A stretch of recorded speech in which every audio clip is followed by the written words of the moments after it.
In the cool afternoon of January 2nd, 1935, a man calling himself Roland T Owen walked into the welcoming lobby of the Hotel President, a reputable hotel in the Power and Light district of Kansas City, Missouri. He was well dressed and reasonably polite, paying for a one-night stay in an interior room several floors up, overlooking the courtyard rather than the street. The man appeared to be in his early 20s, and in addition to a recognizable scar visible on his temple, he also had a cauliflower ear, leading staff to assume he may have had some experience boxing. The man claimed he was visiting from California and was expecting company soon. One of the hotel porters, Rudolph Props, showed Roland to his room. On the way, they made small talk, and he revealed that he'd spent the previous night at another hotel, the Muleback, but had found the nightly rate of $5 a little too steep. After unlocking the door, Props noted that Roland did not have any bags. The extent of his unpacking limited to removing a comb and toothpaste from his pockets. Props handed Roland the key, and the two men left together, Roland claiming to have something to attend to before returning to his room. A short time later, maid Mary Soptic would let herself into room 1046 in order to clean it. Upon entering, she was surprised to find Roland sitting inside in the corner in a chair, blinds drawn with only a dim lamp on. After apologizing for intruding, she proceeded to clean the room. After a few minutes, Roland stood up and left, but requested that Soptic would leave the room unlocked, as he was expecting company soon. Later, Soptic would return to the room with fresh towels, to find it still unlocked. Inside, she found Roland fully dressed lying on the bed. Next to him on the bedside table sat a note which read, "Don, I will be back in 15 minutes. Wait." Finding this odd, Soptic would leave the towels and vacate the room, leaving Roland alone for the night.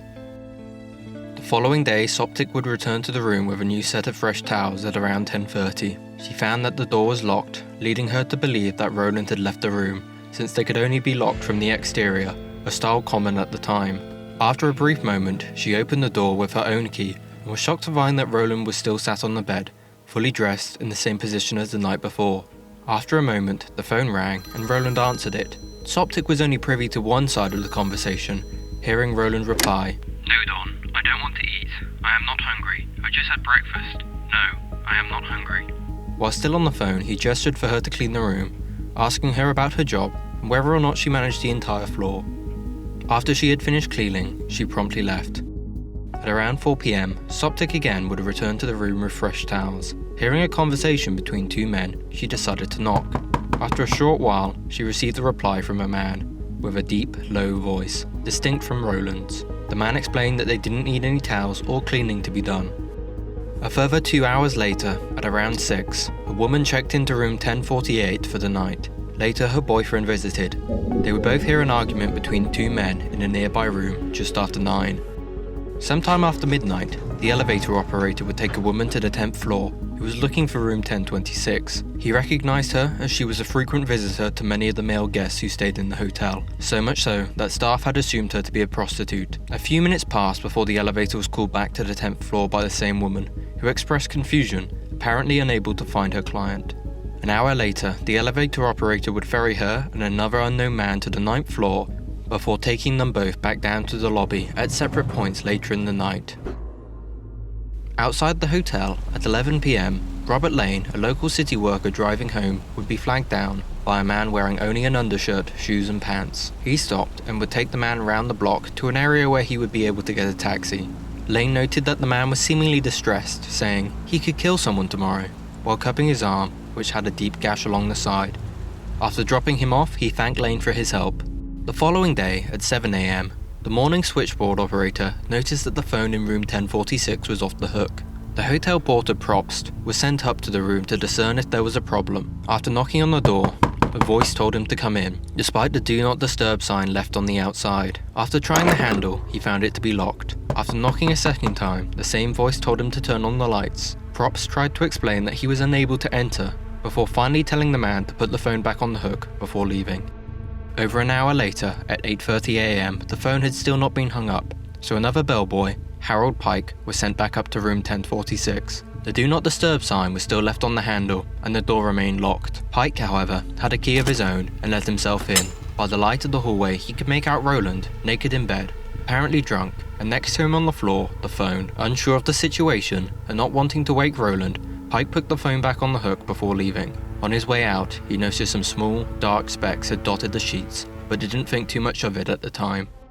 2 further hours later, another phone operator would report that the phone was once again off the hook. This time, props were sent back up to resolve the issue. The do not disturb sign remained on the handle. After receiving no reply after knocking, props decided to unlock the door himself. What he saw inside would surely haunt him for years to come. Roland was slumped over on his knees and elbows at the foot of the bed, bloodied and beaten. The walls and ceiling were decorated with trails of blood. Without hesitation, props rushed downstairs to get help. Returning to the room with the hotel manager, they were unable to open the door more than a crack, as Roland had seemingly slumped further forwards into a broken pile upon the floor. Eventually, he was able to stand up, and the 2 men could enter the room. A short while later, they contacted the police and were joined by Dr. Harold Flanders from the Kansas City Hospital. A cord of some kind had been wrapped around Roland's neck, which had been deeply bruised, suggesting someone had been attempting to strangle him. His wrists and ankles were also bound tightly, making it difficult for him to maneuver himself. He had several stab wounds, just above the heart, one of which seemingly punctured one of his lungs. It seemed apparent that he received multiple blows to the head, as his skull was badly fractured on one side. When the cords that bound him were cut loose, he seemed reluctant to answer any questions. When asked who had done such a terrible thing to him, he replied, "Nobody." The doctor asked if Roland had been attempting to commit suicide, to which Roland simply replied, "No," before finally losing consciousness. By the time they reached the hospital, he was completely comatose, and only a few minutes after midnight, on January 5th, 1935, Roland T Owen would be pronounced dead. Following Roland's death, the Kansas City Police Department immediately opened an investigation. Detectives were tasked with searching the room and interviewing many of the staff and guests in order to establish a timeline of events and to collect any possible evidence. In the room, police were able to find a necktie, a hair and safety pin, an unsmoked cigarette, and a small unopened bottle of diluted sulfuric acid. Perhaps more tellingly than what they found present in the room is what they didn't. There were no clothes in any of the drawers. The soap, shampoo, and other amenities were also missing, along with the towels provided to every room. They were also unable to locate a knife, leading to the early dismissal of suicide. It seemed whoever killed Roland took the murder weapon with them. Investigators were able to identify 4 small fingerprints in the room, small enough in fact that they were believed to be a woman's, which didn't match any of the guests or hotel staff. The autopsy didn't shed much more light on the case. Doctors determined that Roland had died of his stab wounds, and it was quickly concluded that they were not self-inflicted. Officers contacted the Los Angeles Police Department in order to notify the next of kin, but they were unable to find any records of a Roland T Owen. Probst, the bellboy who had helped Roland check in, told the police of his conversation with Roland on the way to the room, in which Roland had said he had spent the previous night at the Mucklebach Hotel. Following this lead, the police checked with the hotel staff, but no Roland T Owen had checked in there. However, staff did identify Roland as a man calling himself Eugene K. Scott. This, along with the lack of any record of Roland, would quickly lead police to conclude that Roland T Owen didn't actually exist, and that the man had in fact been using an alias in order to obscure his identity. Soon the police discovered that Roland had also previously stayed at the St. Regis Hotel with another unidentified man, but both had also given false names and addresses. The story would quickly gain steam in the press, first at a local level, but then national. It wasn't long before the Kansas City police were getting leads from all over the country. Although it took a considerable amount of manpower, they were able to eliminate most of these threads. Tony Bernardi, a local wrestling promoter, identified Roland as a man calling himself CECIL WERNER, and claimed that he had been approached by him in late 1934 about appearing in a number of local boxing matches. It would turn out that CECIL WERNER was also another false identity. The case was seemingly solved later that week when a man would identify the body as his missing cousin. However, when the man's sister came to view the body, she was able to confirm that he had actually died 5 years earlier, and it was simply a case of mistaken identity. Soon enough, the attention of the local police started to be drawn away, and the case began to go cold. Every lead that followed only seemed to result in dead end after dead end. Any hope that detectives had that this case would be put to bed sometime soon seemed to dwindle as the days ticked on. On the 3rd of March, a local funeral home responsible for burying the now unnamed man announced via the newspaper that he would be buried in the city's Potter's Field the following day.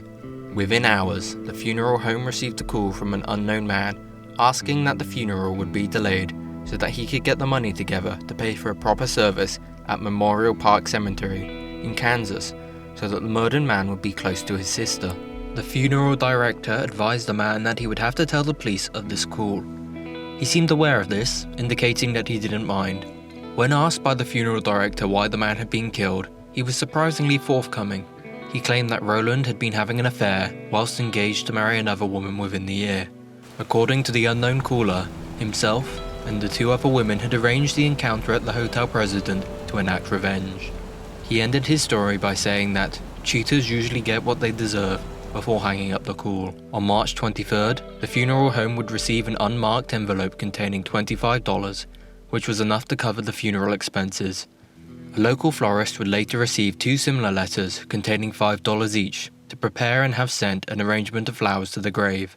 Included with this payment was a handwritten card containing the phrase, "Love forever, Louise." The funeral was held shortly after, with the only people in attendance the officiating minister and a group of detectives. For days after the funeral, officers posing as gravediggers would stake out the burial site. No one else ever showed up. About a week after the funeral, a woman phoned up the Kansas City Journal-Post, a local newspaper, in order to inform them that a story they had run on the service was incorrect, and that, in fact, the man who had been murdered in room 1046 was not buried in a pauper's grave, and had been given a dignified burial, claiming that the funeral home would be able to back her up and collaborate this. When asked to identify herself, she said she knew what she was talking about, and that he had just gotten into a jam. Photos of the dead man continued to be circulated on the national stage with the hope of identifying him. Eventually, a woman living in Birmingham, Alabama, by the name of Ruby Ogletree, contacted the Kansas City police, as she was certain that the unidentified man was her son, Artemus, who she had last seen alive at the end of 1934, before he left to hitchhike to Los Angeles. Through correspondence with the police, Ruby was able to provide enough evidence to confirm a positive identification of the man. Roland T Owen, found dead in room 1046 at the Hotel President, was in fact Artemus Ogletree. With this now finally settled, Ruby's account of the past few years would only raise more unanswered questions. She received a number of letters, purportedly from Artemus, dated after the date he had died. The first, in the early months of 1935, was sent from Chicago, and raised a number of suspicions, as it was written on a typewriter and was highly colloquial, characteristics not present in previous letters from Artemus. In May of 1935, she received another letter, which claimed Artemus was about to leave for Europe,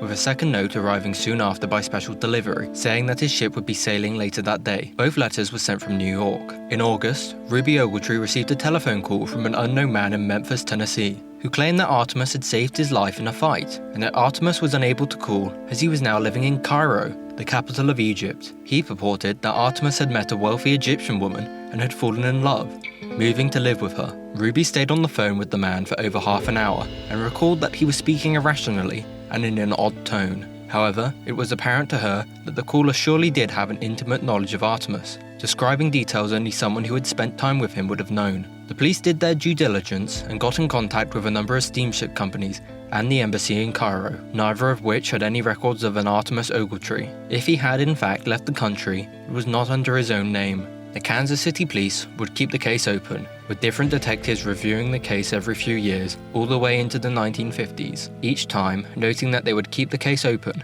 in the hopes of some new evidence being uncovered. But the world kept moving, and eventually the case faded into obscurity. No further evidence was ever uncovered, leaving exactly what happened in room 1046 a mystery for decades to come.